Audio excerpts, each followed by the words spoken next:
स्वाध्याय 2.2 बघा, या ठिकाणी आपल्याला काय केलंय, गणित दिलेलं आहे.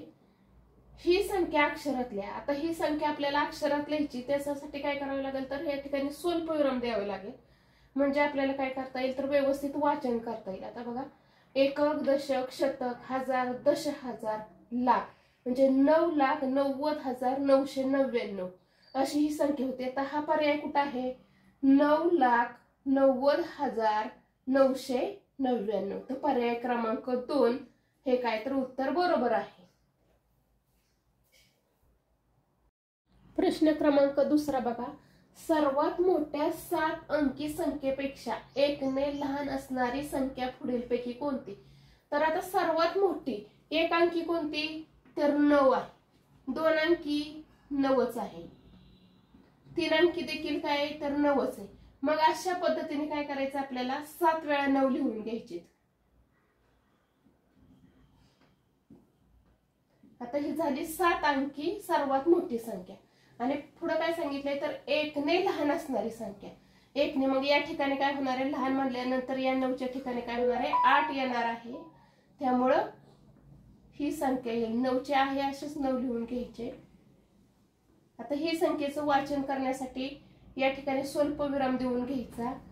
एकक, दशक, शतक, हजार, दश हजार, लाख, दशलाख म्हणजे 99,99,998 अशी काय होईल तर ही संख्या येईल. मग पर्याय क्रमांक हा कुठं आहे तर पर्याय क्रमांक 3 आहे, म्हणून पर्याय क्रमांक 3 हे उत्तर काय तर बरोबर येईल. बघा पुढील गणित, 9,00,00,9 ही संख्या अंकात कशी लिहिता. या ठिकाणी आपल्याला पर्याय दिलेले आहेत. या पर्यायाचं आपण काय करूया, वाचन करूया. एकक, दशक, शतक, हजार, दश हजार, लाख.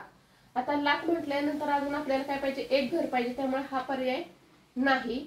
त्याच्यानंतर पुढील पर्याय बघा, एकक, दशक, शतक, हजार, दश हजार, लाख आणि दशलाख म्हणजे हा पर्याय काय तर बरोबर आहे. 90,00,009 म्हणजे 90 लाख म्हणजेच काय तर 9 दशलक्ष होय, म्हणून पर्याय क्रमांक 2 हे काय तर बरोबर आहे. त्यामुळे पुढील 2 पर्याय बघण्याची काय आपल्याला गरज नाहीये. 70,07,000 ही संख्या लिहिताना ईश्वरीने दोन्ही 7च्या मध्ये 1 शून्य लिहिले, तर तिने लिहिलेली संख्या दिलेल्या संख्येपेक्षा कितीने कमी किंवा जास्त आहे. आता या ठिकाणी आपण काय करूया, ही संख्या अक्षरात अंकात लिहून घेऊया. 70,00,000. आता या ठिकाणी तिने काय केले तर दोन्ही 7च्या मध्ये 1 शून्य कमी केलाय, त्यामुळे या ठिकाणी काय करूया, आहे अशी संख्या लिहून घेऊया. 1 शून्य काय करूया तर आपण लिहिताना कमी करूया. आता या ठिकाणी काय होईल तर 7 येईल, 1 शून्य आपण कमी केलाय. आता यांची काय करूया आपण वजाबाकी, फरक काढायचा आहे, त्यामुळे काय करायचंय तर वजाबाकी करूया. 7 वजा 7 शून्य, या शून्यातून शून्य गेला शून्य, शून्यातून शून्य, या ठिकाणी स्वल्पविराम, या ठिकाणी शून्यातून शून्य गेला शून्य राहिला, या ठिकाणी शून्यातून शून्य गेला शून्य राहिला. आता या ठिकाणी शून्यातून 7 जात नाही, त्यामुळे या ठिकाणी शून्य आहे असाच घेतला, या घरातून 1 घेतला, या ठिकाणी 6 झाले. 10 वजा 7 या ठिकाणी 3 राहिले आणि 6चे 6 म्हणजे 63 लाख काय होईल तर या प्रश्नाचं उत्तर येईल तर 63 लाखाने काय होईल तर कमी, 63 लाखाने काय होईल कमी संख्या होईल. 5वं गणित बघा, ही संख्या अक्षरात लिहा. आता या ठिकाणी काय करायचं, या संख्येचं आपल्याला काय करायचं वाचन करायचं. त्यासाठी आपण काय करूया, स्वल्पविराम देऊन घेऊया. मागून 3 अंकानंतर स्वल्पविराम, नंतर 2 अंकानंतर स्वल्पविराम. आता वाचन करूया. एकक, दशक, शतक, हजार, दश हजार, लाख आणि दशलाख म्हणजे 99 लाख हे काय होईल, या संख्येचे वाचन होईल.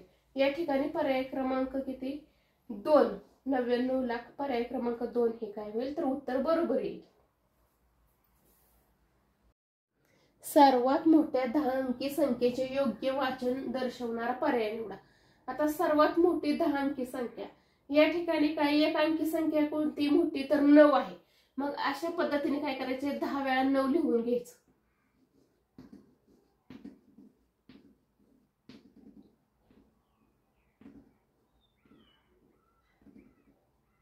अशा पद्धतीने 9-10 वेळा लिहून घ्यायचं. या संख्येचं काय करायचं आपल्याला तर वाचन करायचंय.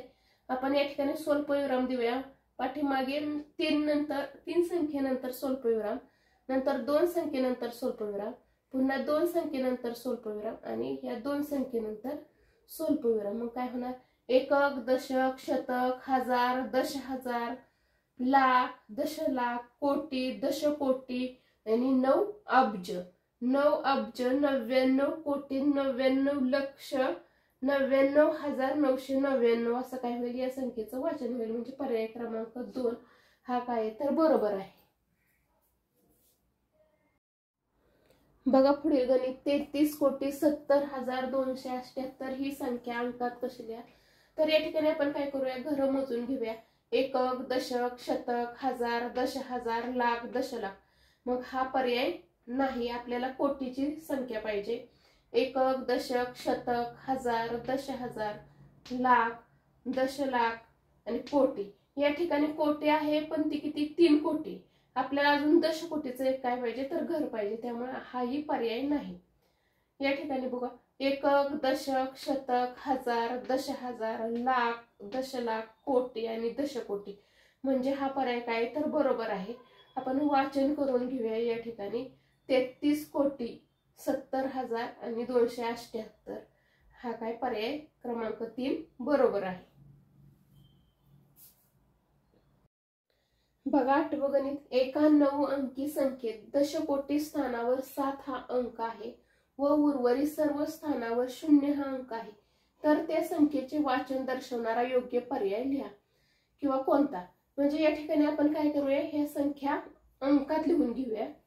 बघा, एकक, दशक, शतक, हजार, दशहजार, लाख, दशलाख, कोटी आणि दशकोटी.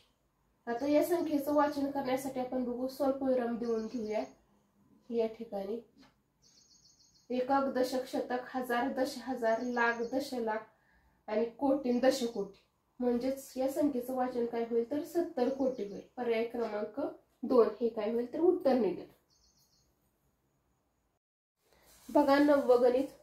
99,341 पुढे चौकट दिली आणि 1,05,000 या संख्या चढत्या क्रमाने लावल्या असतील तर चौकटीत येणारी संख्या कोणती? आता आपल्याला काय करायचंय? चढता क्रम लावायचा आहे. चढता क्रम म्हणजेच या संख्येपेक्षा काय तर मोठी संख्या आणि या संख्येपेक्षा छोटी संख्या. तर या ठिकाणी पर्याय बघा, 99,134 हा पर्याय काय लहान असल्यामुळे येणारच नाही.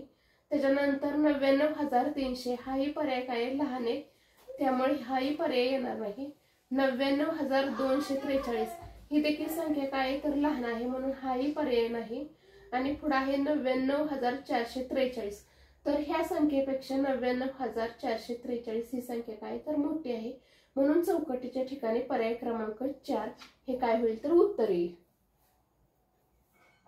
पुढील गणित. एका महिला बचत गटाने 68,500 रुपयांच्या ठेवी जमा केल्या.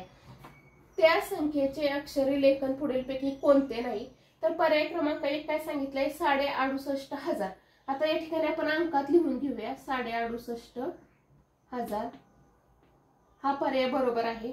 68,500 68,500 हाही पर्याय बरोबर आहे. 685 शतक 685 शतक, शतकाचे 2 शून्य त्यामुळे हाही पर्याय बरोबर आहे.